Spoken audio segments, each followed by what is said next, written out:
रची रची तुलसीदास पुरानी गायन गाय सुनाऊं सुनिए धर के ध्यान।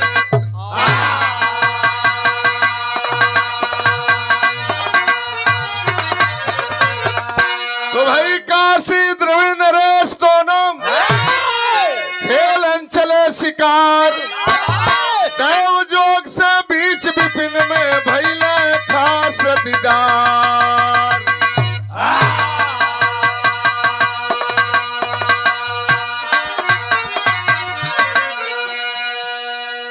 यही बनारस के राजा काशी नरेश और द्रविड़ देश के राजा द्रविड़ नरेश दोनों राजा अपने राज से शिकार खेले निकल गए। मुलाकात कहाँ भइल? एक ठे घनघोर जंगल में दोनों राजा के सेना आमने सामने भइल, लड़ाई भइल और दोनों ओर से बहादुर मारल गईलन।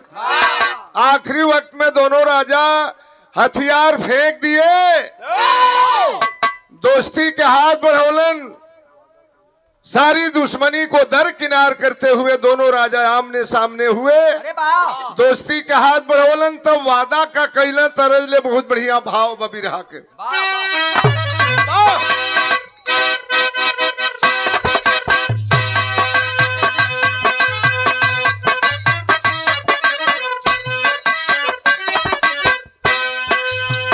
दोस्त मेरी दोस्ती अटल रही जाए,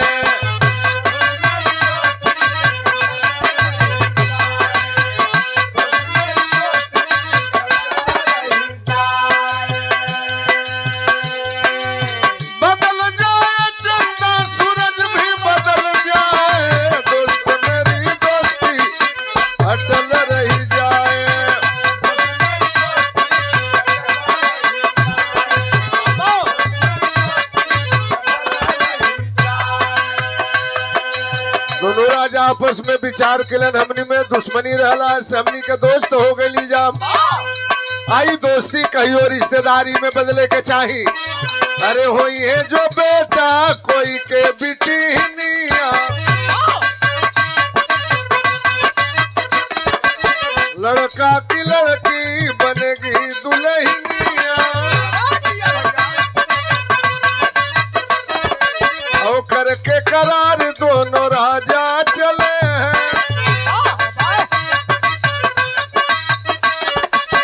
द्रविड़ के भूपनि जनार से मिले,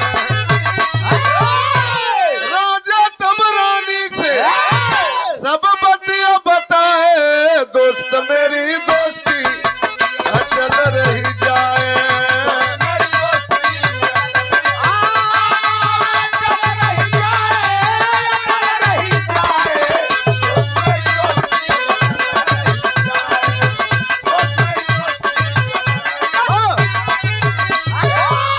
दोनों राजा आपस में विचार किलन हमनी में केहू के लइका होई केहू के लइकी होई, आपस में लइका लइकी के बियाह कल जाई। रिश्ते तो स्वर्ग में तय होते हैं। संजोग देखा दोनों राजा का रानीन के पेट में गर्भ रहल। काशी राजा कहला हमरे औरत के पेट में बच्चा पलत बा, द्रविड़ राजा कहला हमरो मेहरारू के पेट में बच्चा पलत बा। काशी राजा कहला हम ज्योतिषी से हाथ दिखवले हैं। का हो? ज्योतिषी बतौले हवन के काशी राजा तोहरे रानी की पेट से लड़की पैदा हुई। देखा पहले के जमाने में ज्योतिष विद्या पे आदमी विश्वास करे, अब एक घड़ी के जमाना में मेहरारू के पेट में लड़का बा की लड़की बे, ऐसा मशीन चलल बे बता देते मेहरारू के पेट में लड़का बा की लड़की बे। पहले के जमाने में व्यवस्था रहल नहीं। काशी राजा कहला हमरे औरत के पेट से लड़की पैदा हुई। द्रविड़ राजा बड़ा फेर में पड़लन, कहला तब तब या तबे हुई जब कि हमके अपनी मेहरारू के पेट से लड़का पैदा करवावे के परी। काशी राजा गईला अपना घरे, द्रविड़ राजा गईला अपना घरे। द्रविड़ राजा अपनी रानी के पास में बोलवलन, कहला तोहार पेट फूलल बा, जनाता जनाता अगर अपने पेट से बेटा पैदा करबू तब तो ठीक बा, नहीं जो बेटी पैदा हुई तो हम माहुर खा के मर जाई। ऐसा पागल राजा वो जमाने में रहलन। अब मेहरारू के पेट से बेटा पैदा हुई कि बेटी पैदा हुई ओके ब्रह्मा रच दिले बड़न।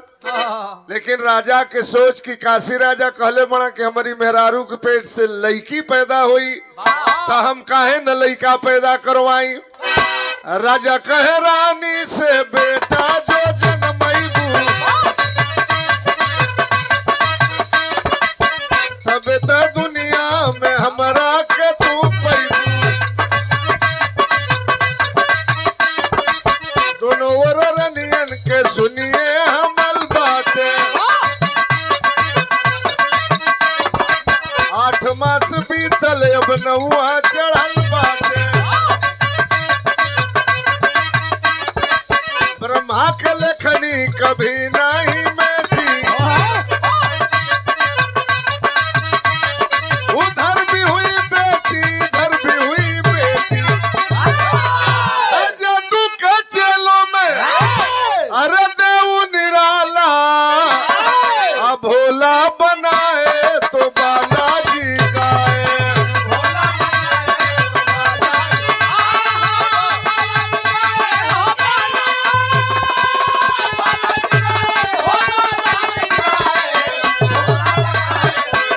बालाजी गाए।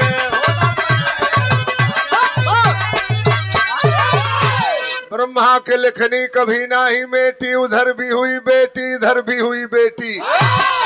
विधि के विधान को कोई टाल नहीं सकता है।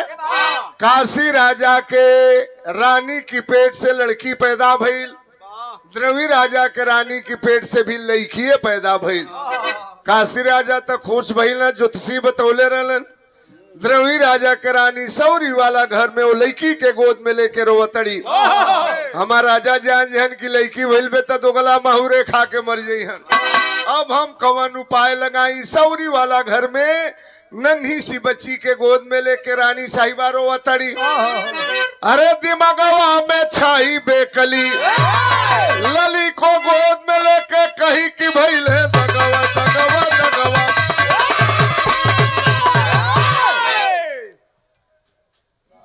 के गोद में लेके रोवतड़ी। धगरीन पहुंचल नार काटे। धगरीन मने जात के चमाइन।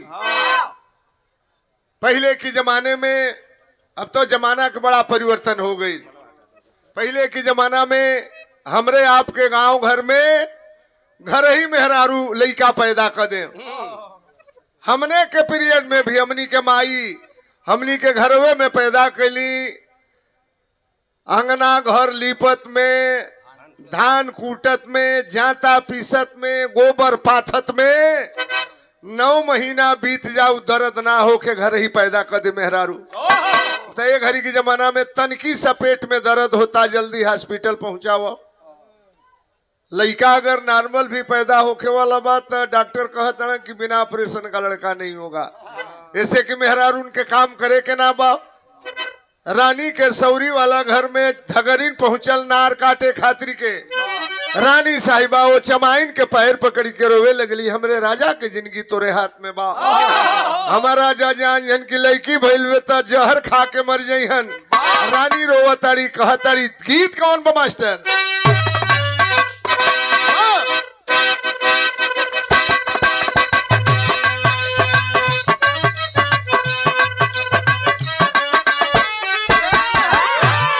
पहले के पुरनिया लोग आवे जवन मजा राम के भजनिया।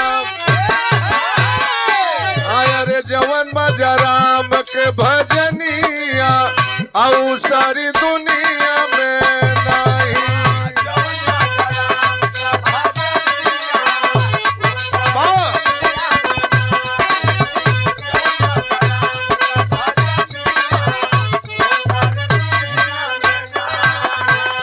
एक लाइन और गावे।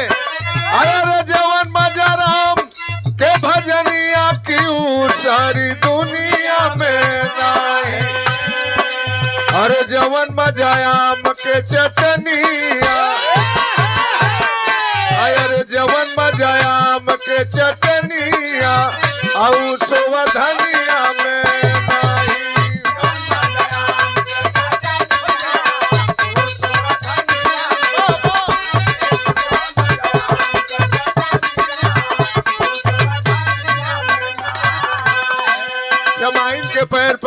रानी साहिबा रोवत बड़ी हमरे राजा के जिंदगी तोरे हाथ में बाम आया रे धई के चमाइन के चरनिया आया रे धई के चमाइन के चरनिया अरनिया बेकल हो बोली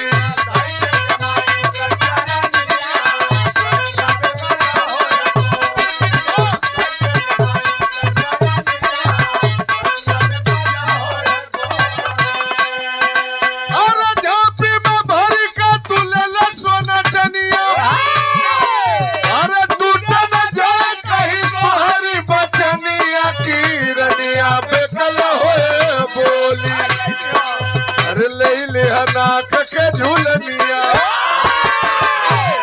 तोरे शरीर के अंग अंग में सोना चांदी हीरा मोती के गहना पहिरा दे अंग अंग में सोना चांदी हीरा मोती के गहना पहिरा दे तन की सतों के झूठ बोले के बा हमरी राजा की कान में जानकारी हो जाए के चाहिए कि रानी के लईकी ना लईका भइल बा चापौनी पर दुनिया चमाइन डरात बे कि भइल बे लईकी हम लईका के कैसे ऐलान करी कलसी सगरी विपद बवाल हम पंडित जी के कपारे मढ़ी दे आनन फानन में चमाइन दौड़ के गई पंडित जी के बुला के लेके आई पंडित जी पहुंचला रानी के सौरी वाला घर में इतना दर्द बा इतना पीड़ा बा रानी के रानी पैर पकड़ के रोवे लगली कहली ये पंडित जी जिंदगी भर जजमानी करबो उतना धन ना मिली कह तुहार घर सोना चांदी हीरा मोती जवाहरात से भर दे कह आधा राजपाट लिख दे हमरे राजा की कान में जानकारी हो जाए के चाहिए कि रानी के लईकी ना लईका भइल बा पंडित जी के लालच हो गई हमके झूठ बोले में का रखल बा पोती पतरा उठौला गईला राजा की दरबार में राजा की जय हो दरबार की जय हो मलिकार की जय हो राजा कहला पंडित जी कोनो खुश खबरी है बताई है का कहला पंडित जी कबीत पढ़े लगलन कैसे हो दाली पकल भात पकल महुआ गदरानी नौनिया के पेट फूलल न हुआ बौरानी कहो वाह वाह बड़े बाबू है कदरदानो है महाराजा है तनी पैसा दा हम घरे चल राजा कहलन खाली बाहे बा करब की बतियो बताइब पंडित जी कहलन वाह राजा गजब सुंदर भगवान तो के बेटा दिले हुआ यही जगह बड़ हो गई भई रहल लईकी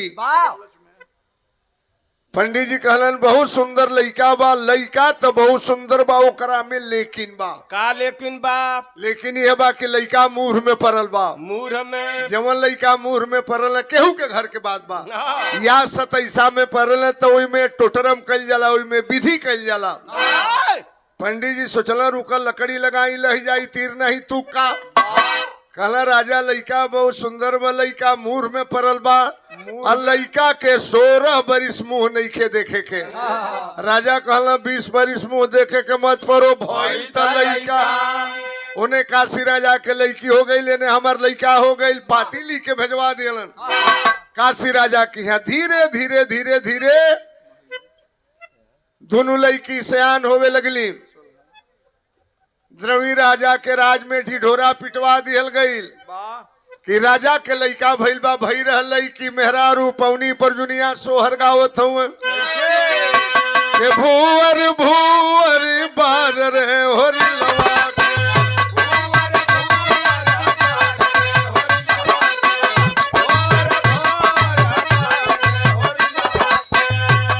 लवा के मम्मी लागे श्री देवी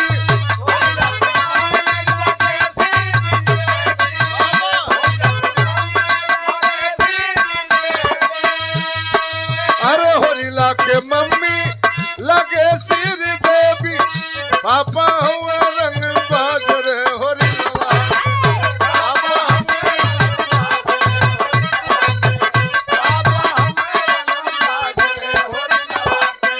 वही में हिजड़ा पहुंच के सोहर गावे लगलन विजय भैया उक चमका चमका गावतड़न उन्हन के स्वर हारमोनियम से नहीं मिलेला हिजड़वा गावला की डाला राजा कस के निकाला अपनी मान से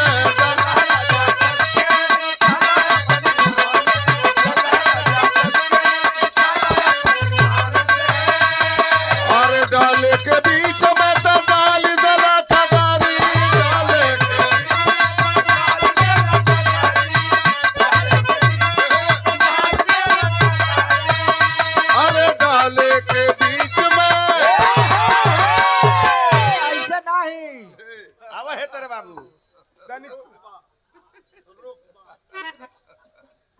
कहाँ रोक सब विजयो भाई कहला तनी सा बता द असली रूप में आवल तो हिजड़ा कैसे गावल ऐसे कैली हन तनकिसा अचरा की कोना के ए तरीके वाह वाह फिर ऐसे कैली हन ऐसे छमक के गावलन की ढाले के बीच में तो डाल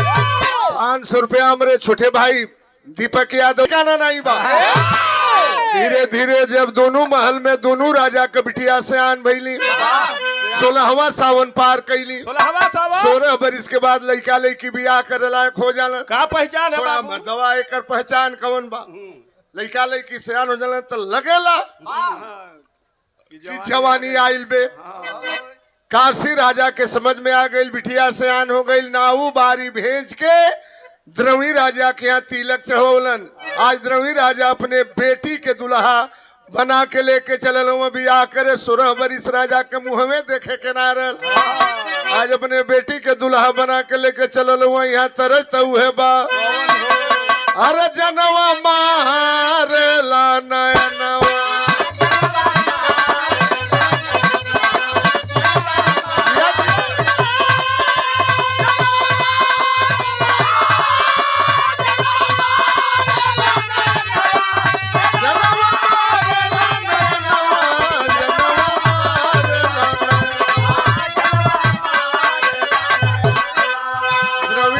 बारात लेके चलल हवन साजी के बरतिया चलल का जमतिया लिहले सदिया कर न चले ओ के तैयारवा छोकरी बनल बा छोकरवा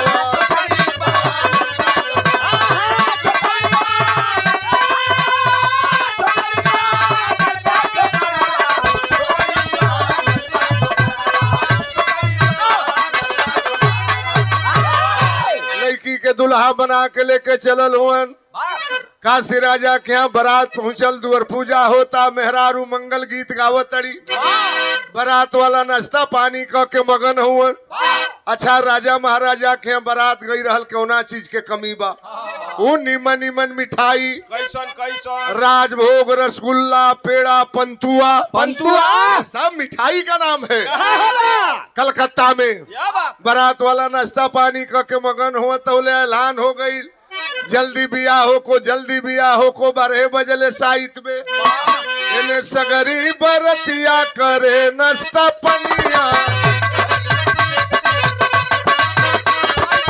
आई के जुटल बाटे अच्छी लगनिया मड़वा में दुल्हा के भैली अवनिया दुल्हा का धई के बिठावे नौनिया नारी चुमवनिया कैली अरे खोदत नौनिया भैली आ दुल्हा की छतिया पर तो दुइया नरवा छोकरी बनल बा छोकरवा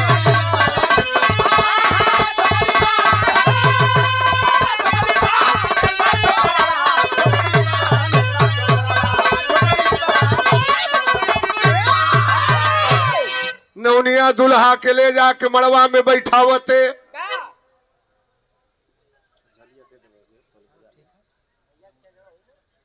में बैठावते अच्छा नाउन जात वो दुल्हा के चाल चलन उठल बैठल भाप गई नवनिया क्या हो दादा तब बुझाता के मैं खतरा बा। नवनिया दुल्हा के ले जाके मड़वा में बैठावते। नवनिया के जब पीछे से हाथ पहुंचल दुल्हा की छाती पर, चिहुक गई। दुल्हा की छाती पर पहुंचल। आ जब गूंज दे कैलस ऊंच ऊंच छाती नवनिया चिहू गल कलस आई हो दादा ई बरह की बीपत ई दुल्हा की छाती पर कहां से दू गो अक्टूबर त मुंह भी झुकाई दिहली। अरे नौआ से नौनिया कहली चल सली बहरा सैया ए बाबा खतरवा छोकरी बनल बा छोकरा।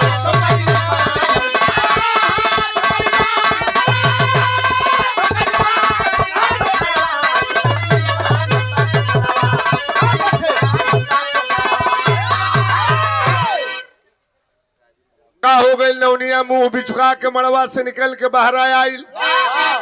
नौआ बैठ के टाट पर पूरी तरकारी खात रहल। नवनिया कल से दो गला जल्दी भागो ई बड़े आदमी के बारात है में कब का हो जाई कोनो ठीक नहीं खे। नौआ कलश रे बुजरी जब खाए बैठिला तब तोरा में अड़सेला। दू चार गो पूरी खैले बानी तनी दही बुनिया बाकी बा चल लेबे दे। नवनिया कलश अरे दो गला जल्दी भागे बारात में अबे बम बारूद गोला चली। नौआ कलश कौनी कोट भाषा में बोला तड़े खोल के बता। कोट भाषा नवनिया कलश का बताइए दो गला राजवा अपनी लड़किए के दुल्हा बना के लेके आइल बा।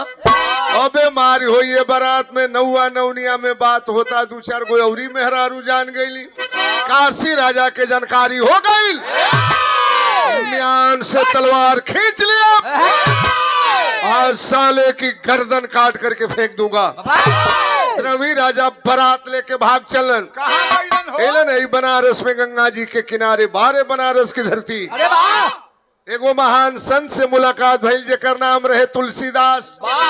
धोई रमौले रहलन गंगा के किनारे जाके पैर पकड़ के रवि राजा रोवे लगलन बाबा आज काशी राजा हमार जान मार दिहन हमके बचा लो बाबा। हमरे जिंदगी आपके हाथ में बाम। सारी बात को जान गए तुलसीदास। कहते हैं राजा चिंता मत करो तेरा बिगड़ा काम हम बना देंगे। हमरे बिरहा के आखिरी गीत बा गुण नचिया में गुण के लवंडा गावेल। हुरका बजे लगी डेढ़ताल बजे लगी छरक के लंगुडा नाचेलन। कैसे ना अब चला कैसे नाचेला वो को हम ना बताई। बेचारा ना का वो बात छोड़िए। एक गावेल हुरका के नाच में जब हुरका बजावेल तो तीन गो बोल बतावेल कौन कौन कि तनी तो हुक दे तनी हुक दे तनी तो हुक दे तनी हुक दे गोड़ी निके निक बाई गोड़ी निके निक बाई गोड़ी निके निक बाई गोड़ी निके निक बाई। अब ना मिली किरासन से अब ना मिली किरासन से अब ना मिली किरासन से भीतर से दूर भीतर से दूर भीतर से भीतर भीतर भीतर भीतर ए हाय हुरका के बोल ह लाओ बंधु गावे न गुण नचिया में कि बाबा हो अरे बाबा हो भैली गवनवा नाम याद है कि ना बताओगे तुम्हारा? गवनवा जो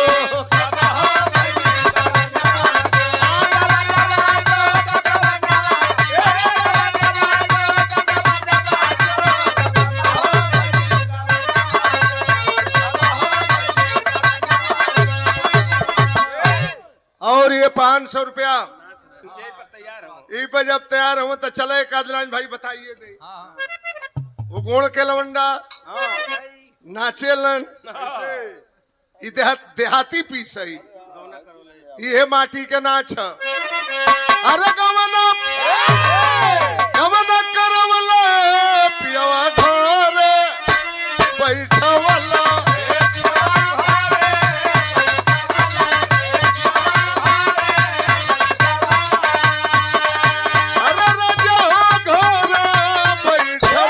ऐसे नहीं अब राजा है पर कौना भाव में आवेलन तो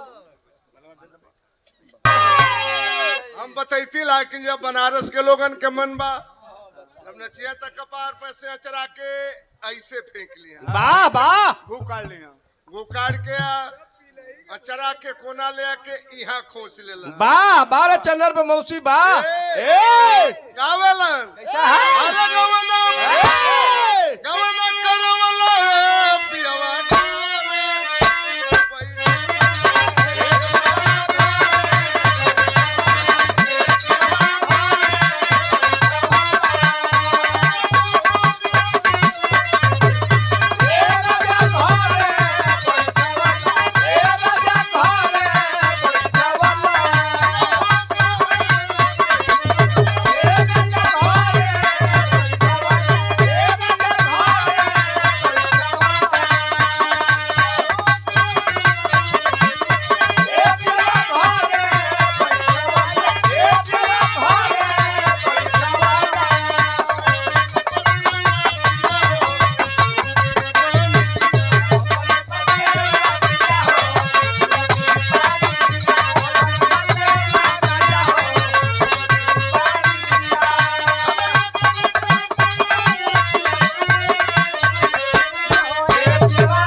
सरदार जी की ओर से पुनः ये 200 रुपए का पुरस्कार भैया के नमस्कार बा बरात लिवा के अइलन लड़की के मड़वा में बैठौलन 9 दिन नवाह पाठ करौलन 10वां दिने गंगा जी के जोन पानी रहल कलसा में हाथ पर पानी लेके मंत्र पढ़ के पानी परोर के मरला लड़की के ऊपर गंगा जल कलसा सगिरा